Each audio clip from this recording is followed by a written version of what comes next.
അവർക്കൊപ്പം ഇരുന്ന് MLA ഒന്ന് വിളിച്ച് സംസാരിക്കുന്നതിൽ എന്താ തെറ്റ്? നിങ്ങൾ പറയും മുമ്പ് അങ്ങനെയല്ലേ ചെയ്യല്? ജനങ്ങൾ ആശങ്കകളോട് രാവിലെ വിളിച്ചുകൊണ്ടാണല്ലോ ഔദ്യോഗിക സ്വഭാവത്തിലുള്ള ഈ സംവിധാനത്തിൽ നിന്നുകൊണ്ട് വിളിക്കണമെന്നാണ്. അതിലെന്താ തെറ്റുള്ളത്? നമ്മൾ ഇന്ന് വരെ ഇതിനൊന്നും ആരെയും കുറ്റപ്പെടുത്തിയിട്ടില്ല. അവർ ആലോചിച്ചിട്ട് പറയാന്ന് പറയുന്നത്. ഇന്നലെയും സമ്മതിച്ചില്ല, ഇന്നും അങ്ങനെ ഒരു നിലപാട് സ്വീകരിക്കാൻ പറ്റുമോ? അല്ല, അത് അതിലൊരു മറുപടി ഇട്ടട്ടെ. ഇല്ല എന്നുള്ളതാണെങ്കിൽ ഇല്ല, ഉണ്ട് എന്നുണ്ടെങ്കിൽ ഉണ്ട്.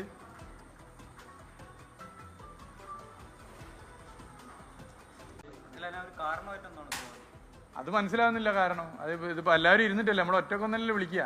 അതും ആത്മവിശ്വാസം നൽകുന്ന വർത്താനല്ലേ നമ്മളും പറയൂ. വേറെ എന്തെങ്കിലും പറയൂ? സർക്കാർ ആരോഗ്യവകുപ്പും പറയുന്ന കാര്യങ്ങൾ കർശനമായി പാലിക്കണം. നിങ്ങൾ പേടിക്കേണ്ടതില്ല, ഞങ്ങളെല്ലാവരും കൂടെയുണ്ട്.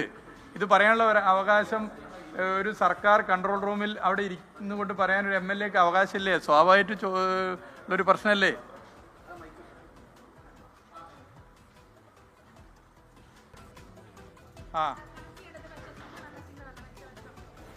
അല്ല, ഞാൻ ചോദിക്കുന്നത് ഇവിടെ എല്ലാ തവണയും കൺട്രോൾ റൂമിൽ ഇരുന്ന് ജനപ്രതിനിധികളൊക്കെ തന്നെ ഈ കാര്യങ്ങൾ പാലിക്കാൻ വേണ്ടി പറയും. അതായത് ആത്മവിശ്വാസം വർദ്ധിപ്പിക്കാനും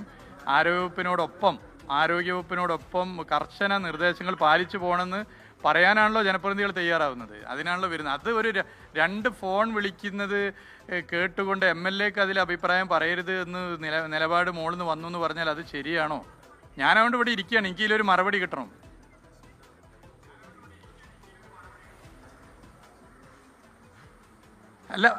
അല്ല അതൊന്നും എനിക്ക് വേണ്ട. കണ്ടെയ്ൻമെന്റ് സോണിലുള്ളവരെ കാര്യം ഞാൻ പറഞ്ഞത്. പേഷ്യൻറ്റിനൊന്നും വിളിക്കണമെന്നൊന്നും നമ്മൾ പറയുന്നില്ല. കണ്ടെയ്ൻമെന്റ് സോണിലുള്ള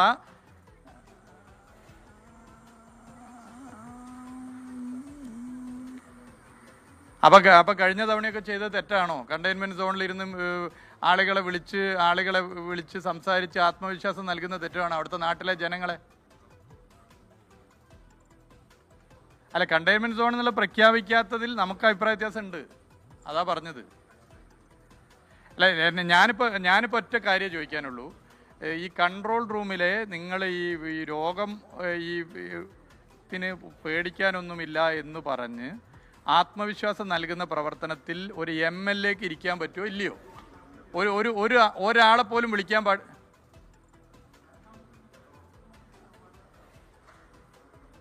അപ്പൊ സാധാരണ കഴിഞ്ഞ തവണയൊക്കെ ചെയ്യാറുണ്ടല്ലോ, കക്ഷി രാഷ്ട്രീയ ഭേദമന്യേ ഏത് ജനപ്രതിനിധി നോക്കാൻ ചെയ്യാറുണ്ടല്ലോ. അല്ല, നിങ്ങളൊന്ന് ചോദിച്ചു നോക്ക്. അല്ലെങ്കിൽ ഞാനിവിടെ ഒന്ന് ഇരിക്കുകയല്ല, അപ്പം എന്ത് ചെയ്യാം? ഒന്ന് നിങ്ങൾ ചോദിച്ചു നോക്കണം. ഞാൻ 1 or 2 ആളെ വിളിച്ച് നിങ്ങൾക്ക് ധൈര്യത്തിൽ നിൽക്കണം, സർക്കാർ കൂടെയുണ്ട്, ആത്മവിശ്വാസത്തോടു കൂടി നിൽക്കണമെന്ന് പറയുന്നത് ഗുണമല്ലേ? ഈ സംവിധാനത്തിന് ഗുണമല്ലേ? അല്ല, തിരിച്ചല്ലല്ലോ പറയുന്നത്. ഇതെന്തിനാ മറച്ചു വെക്കുന്നത്?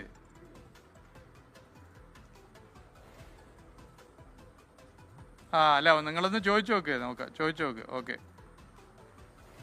എന്താണ് ഇപ്പൊ കലക്ടർ പറയുന്നത്? അല്ല, കലക്ടർ പറയുന്ന ആരോഗ്യ വകുപ്പിൽ നിന്നും അങ്ങനെ വേണ്ടതില്ല എന്ന് പറഞ്ഞു വന്നു. ഞാനിതിൽ വളരെ സിമ്പിളായിട്ട് ചോദിക്കുന്നതോട്, ഇത് സുതാര്യമാണല്ലോ. ഇത് രോഗിയെ വിളിക്കലല്ല. രോഗിയെ വിളിച്ചിട്ട് പറയാൻ ഞാൻ ആരോഗ്യ വിദഗ്ധനൊന്നല്ല. ഒരു ജനപ്രതിനിധിക്ക് ഒരു സാമൂഹിക പ്രവർത്തനം ചെയ്യാൻ പറ്റുന്നതാണ് ഈ സംവിധാനത്തിന് ധൈര്യം കൊടുക്കുക.